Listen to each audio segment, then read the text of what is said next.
Ruée vers l'or, chasse d'eau et trafic.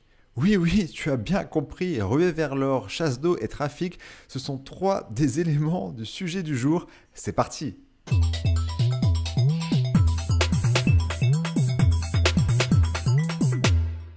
Je te souhaite la bienvenue dans ce nouvel épisode du podcast La face cachée du MLM. Aujourd'hui, oui, oui, tu as bien entendu mon annonce avant le générique, ruée vers l'or, chasse d'eau et trafic.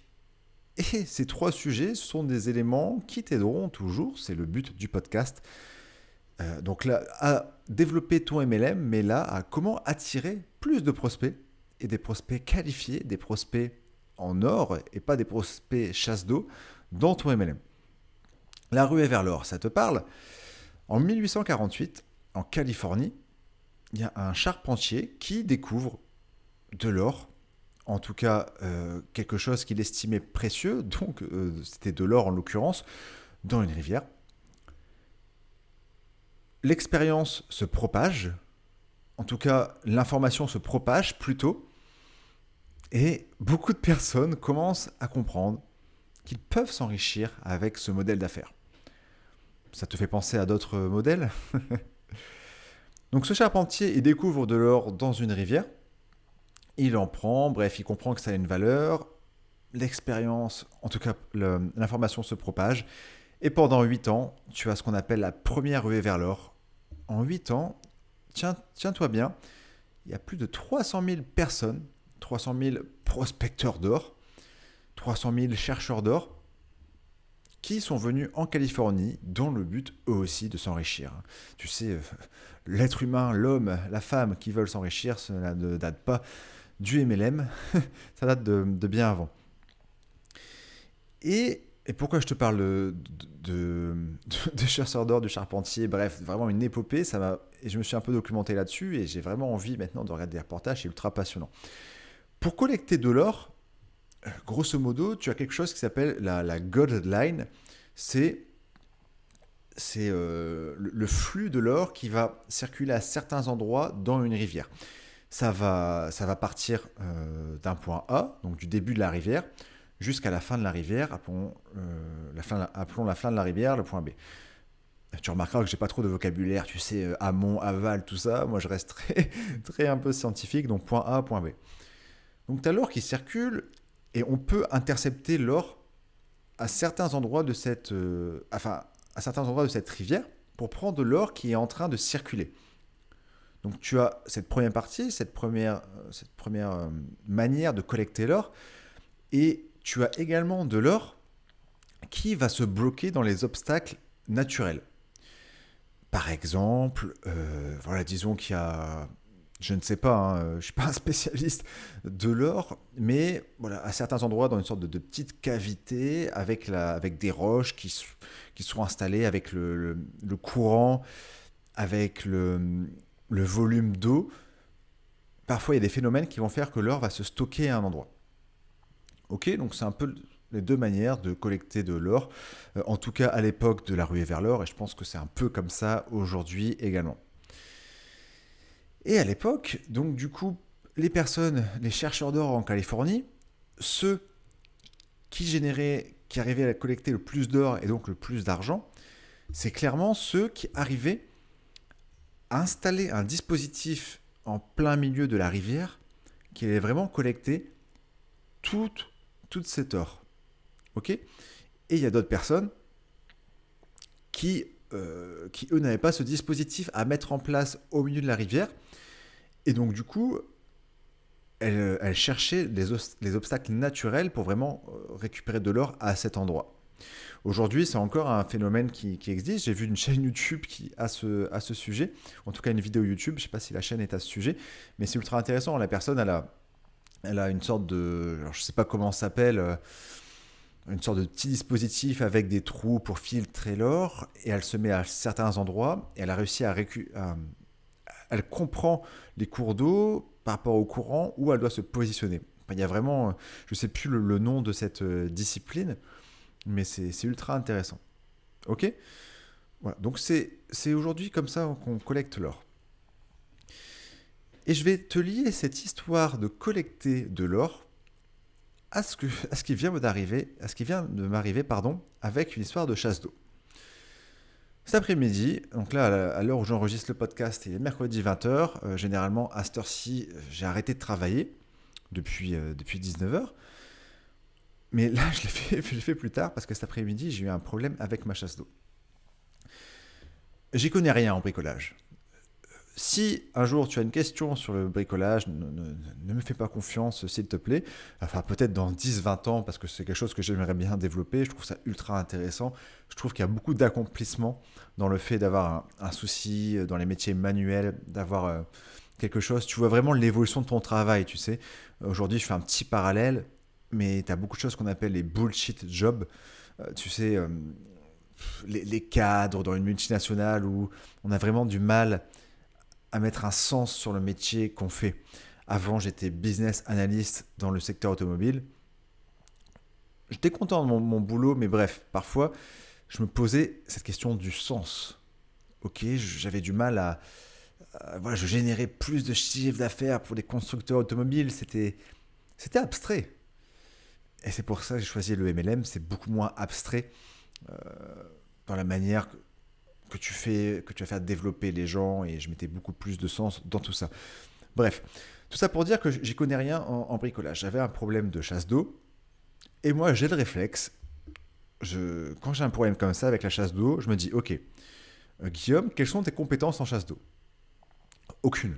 Voilà, je connais rien, j'avais aucun vocabulaire, j'ai appris ce que c'était un flotteur. Voilà, je ne connaissais absolument rien. Donc du coup, moi j'ai le réflexe, je n'y connais rien, Google. Google ou YouTube. Là en l'occurrence, c'était quelque chose d'assez visuel, et j'adore YouTube, donc j'ai écrit des mots-clés sur YouTube. J'ai écrit chasse d'eau cassée, et j'ai écrit le nom de ma marque.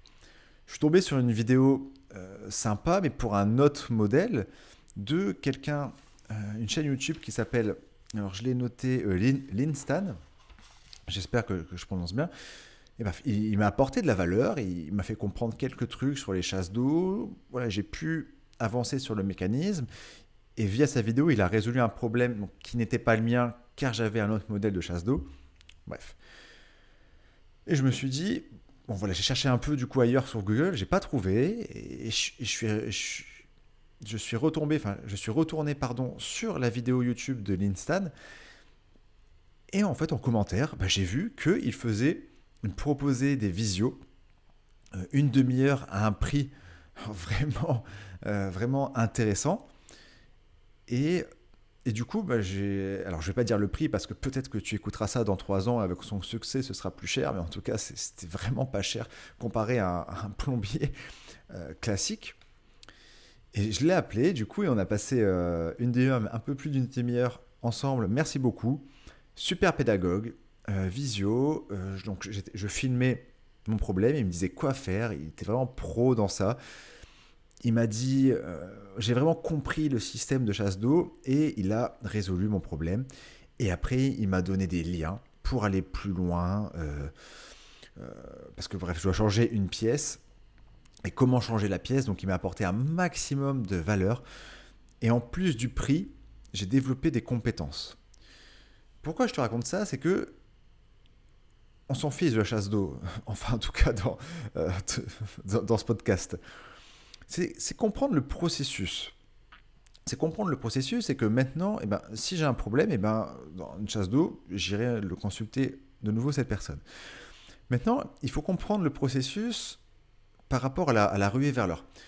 Dans cette métaphore et dans cette histoire de chasse d'eau, l'or, c'est moi. C'est bizarre de dire ça, mais l'or qui circule, c'est moi. Les paillettes d'or qui circulent, c'est moi. Et le chasseur d'or, c'est lui. L'or qui circule, c'est moi. Et le chasseur d'or, c'est lui. Pourquoi? Parce que l'or qui circulait, donc moi, c'est, dans notre métaphore, c'est le prospect qui a un problème. J'ai un problème qui s'est créé par ma chasse d'eau. Je vais chercher mon chercheur d'or. Ou en tout cas, le fait d'avoir un problème, je vais devenir de l'or qui va être dans une rivière. J'espère que tu me suis. Tu me suis jusque-là?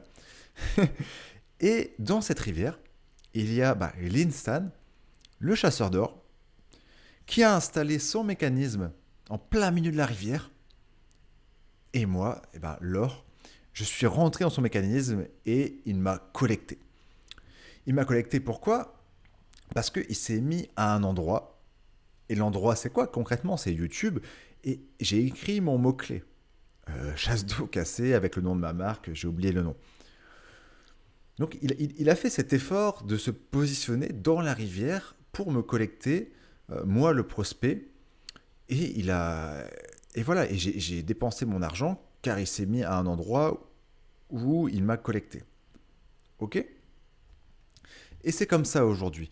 Et c'est comme ça aujourd'hui. C'est-à-dire que tu ne peux pas créer l'or. Tu ne peux pas créer l'argent. Enfin, en tout cas, tu ne peux pas créer le trafic plutôt. Tu ne peux pas créer des prospects qualifiés. Tu peux l'intercepter. Tu peux l'intercepter dans la rivière. Et aujourd'hui, Internet, ça te permet de devenir un chercheur d'or, de te positionner à des endroits stratégiques, bien sûr, qui vont être adaptés à ton avatar. Si tu ne l'as pas encore fait, à la fin de ce podcast, va sur ma vidéo YouTube avatar, tu la trouveras, t'écris les mots-clés, bref, vraiment définir. Une fois que tu as fait ça, tu vas identifier les problèmes de cet avatar, des questionnaires, des enquêtes. Tu vas comprendre comment cet avatar cherche à résoudre ce problème et après tu vas te mettre à cet endroit. Et ça pourrait, alors là je parle de YouTube, ça pourrait être le blog, mais ça pourrait être aussi des groupes Facebook et ça pourrait être également ton profil Facebook. Si on veut aller plus loin dans la métaphore, aujourd'hui il faut bien comprendre que si tu crées du contenu sur ton profil Facebook, tu vas être comme les chercheurs d'or qui se positionnent à un endroit précis pour trouver de l'or, mais ils ne peuvent pas se mettre en plein milieu de la rivière. Parce que ton profil Facebook, il est vu par un nombre limité de personnes. Les personnes qui ne sont pas amies avec toi ne peuvent pas trouver l'or qui ne te suit pas, ne pourra pas trouver ton chemin parce qu'elle passera plus loin dans la rivière. Ok ? Mais c'est possible, mais tu peux toujours avancer avec Facebook, etc. Il faut juste comprendre que potentiellement, tu pourras moins avoir d'or. Mais tu pourras en avoir. Et l'or également, l'or qui circule, dans notre métaphore, c'est un prospect qui a un problème. C'est un prospect qui a un désir. On ne crée pas le problème. On ne crée pas le désir. Quand j'ai commencé mon MLM, alors bien sûr, j'ai eu des super histoires avec la liste de noms, avec mes familles, en prospectant au hasard. Hein. Aujourd'hui, je n'aime plus faire ça, mais j'ai eu des résultats un peu en prospectant au hasard. Mais bref, grosso modo, il fallait beaucoup plus de travail pour arriver à trouver un prospect qualifié, à trouver de l'or qui rapporte un potentiel client ou un potentiel distributeur. Et ça, j'en reviens juste à cette notion qu'on ne crée pas le problème, on ne crée pas le désir. Je fais un parallèle, mais dans le MLM, parfois, j'entends des personnes se plaindre, se trouver des excuses. C'est pas facile pour moi, ma famille, mes amis n'achètent pas mes produits, ne me soutiennent pas. Mais j'ai envie de dire, c'est normal, tu vois. Il y a un moment, ok, on pourrait peut-être acheter pour le plaisir, mais tu vas pas. Ça peut être cool au début, mais on va pas forcer quelqu'un à tout le temps consommer nos produits. Voilà, c'est tout. Il faut accepter, hein. Il faut accepter, hein. On peut pas créer, on peut pas demander à notre père, par exemple, qui n'a jamais mis de produits de beauté. Je te parle de quelqu'un que je connais bien. À se mettre dans la rivière de l'or pour collecter de la beauté. Bref, j'espère que tu me suis. Bref, ça pour dire que le problème et les désirs, cela ne se crée pas. Il faut trouver les gens qui ont déjà ce problème ou ce désir. N'impose pas à des gens qui n'ont pas de problème et de désir d'acheter ton produit ou de travailler avec toi. Moi, je dis non à ça parce que le fait d'harceler ou d'être chiant avec les gens, il faut se mettre à leur place. Dis-toi, enfin, quelque chose que tu n'aimes pas ou que tu trouves ça trop cher, tu n'es pas la cible. Imagine qu'on te dit de l'acheter, eh ben, tu vas contribuer à la mauvaise réputation du MLM parce que tu auras une mauvaise expérience. Donc, identifier d'abord si la personne a un problème, un désir, et si et seulement si. Ça me rappelle une métaphore dans mes dissertations en français, je disais souvent si et seulement si. Bref, Euh, ne propose pas quelque chose si la personne n'a pas de problème et de désir. Ok? Donc, je t'ai parlé rue et vers l'or, chasse d'eau et trafic. Qu'est-ce que je voulais te partager? Donc oui, aujourd'hui, Internet, c'est un super moyen de te positionner en plein milieu de la rivière, de mettre un message qui doit être travaillé, bien sûr. Vraiment, en conclusion, ce que je voulais... Vraiment, s'il y avait quelque chose clé à retenir, c'est que le trafic ne se crée pas, le trafic existe, réfléchis comment tu peux l'intercepter, réfléchis et dès que tu achètes quelque chose, moi par exemple avec la chasse d'eau c'est bien, mais maintenant sur ce podcast tu es un marketeur, un marketing de réseau, marketing relationnel, network marketing, c'est comprendre le marketing. Donc tout ce que tu achètes, je te recommande fortement de comprendre par quel processus tu es acheté et crois-moi, tu pourras en tirer des leçons pour avancer dans ton MLM. Et du coup, la recommandation du jour, donc la recommandation, bah c'est gros big up à Linstan, Linstan sur YouTube. Sur Insta, c'est linstan.fr. Il est sur Facebook aussi. Moi, j'ai trouvé ça excellent. Un plombier moderne. Enfin, tu verras. Hein. Sur YouTube, il se positionne sur des mots-clés. Il a plus de 7000 abonnés. Il est bon en miniature. Voilà. Il s'est positionné, c'est original, il a une bonne communication et tu peux t'inspirer de sa communication. Et si tu as un problème avec chauffage, chasse d'eau et puis autre chose, tout ce qui est de la maison, voilà, il t'appelle en visio, tu le payes et tu développes des compétences. Moi maintenant, je suis un pro de la chasse d'eau. Je vais pouvoir changer la pièce toute seule, c'est excellent. Donc voilà, c'est la fin de cet épisode. Dis-moi ce que tu en as pensé. Voilà, moi, ça m'aide à avancer. Voilà, ce que tu as appris, ce que tu as bien aimé. Donne-moi ton retour en général. Comme d'habitude, appel à l'action, blablabla, blablabla, iTunes, 5 étoiles, blablabla, blablabla, commentaire positif, blablabla, blablabla, abonne-toi, blablabla. Et l'outro, ça va être formation gratuite, blablabla. Tu peux m'écouter si tu ne connais pas. Mais en tout cas, si tu veux mettre en place un système pour créer ton système en plein milieu de la rivière qui va collecter de l'or, je t'invite à être attentif à l'outro de fin. Et si tu l'as déjà suivi, la resuivre. Écoute, je te dis à la prochaine fois. Ciao, ciao.